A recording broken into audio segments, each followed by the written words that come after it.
Hi, you're watching an opinion review in 2, brought to you by www.ocregister.com/opinion. Watch as our editorial writers share a brief word about local, state, national, and international issues.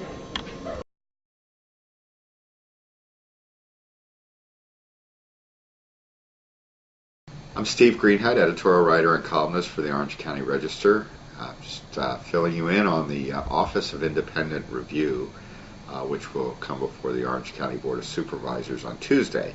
It started out in August as a proposal to create civilian oversight of law enforcement, in this case the Sheriff's Department, after a brutal beating death of John Chamberlain in the Orange County Jail while a deputy was watching television a few feet away.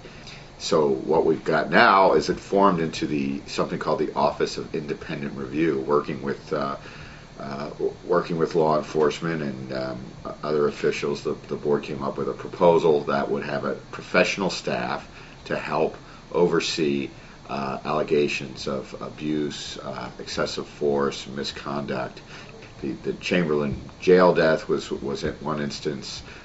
Recently, we've had videotapes released from a excessive force lawsuit that show deputies repeatedly tasering and beating fully restrained suspects.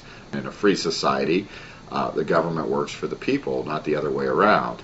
And to have a oversight mechanism, not an internal one. We already have a number of internal oversight mechanisms, but those basically are closed to the public. We don't get much information. The public really doesn't have an advocate within the department, and there's often this tendency to try to cover up and protect those who are within law enforcement.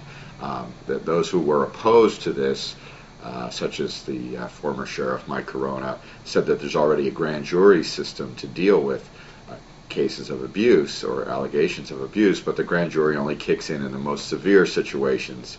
And grand juries cannot make policy changes. And sometimes, like the Office of Independent Review in Los Angeles County, which this is modeled after, made policy proposals that helped reduce violence in the jail.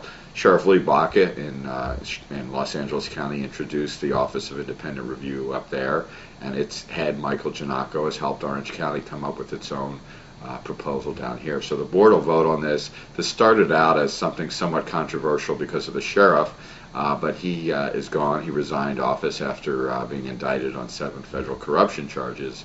And interim Sheriff Jack Anderson wrote a piece in the Register on Sunday supporting the Office of Independent Review and advocating the need for proper oversight so that the public has more confidence in law enforcement. So this should be a no-brainer tomorrow on the Board of Supervisors.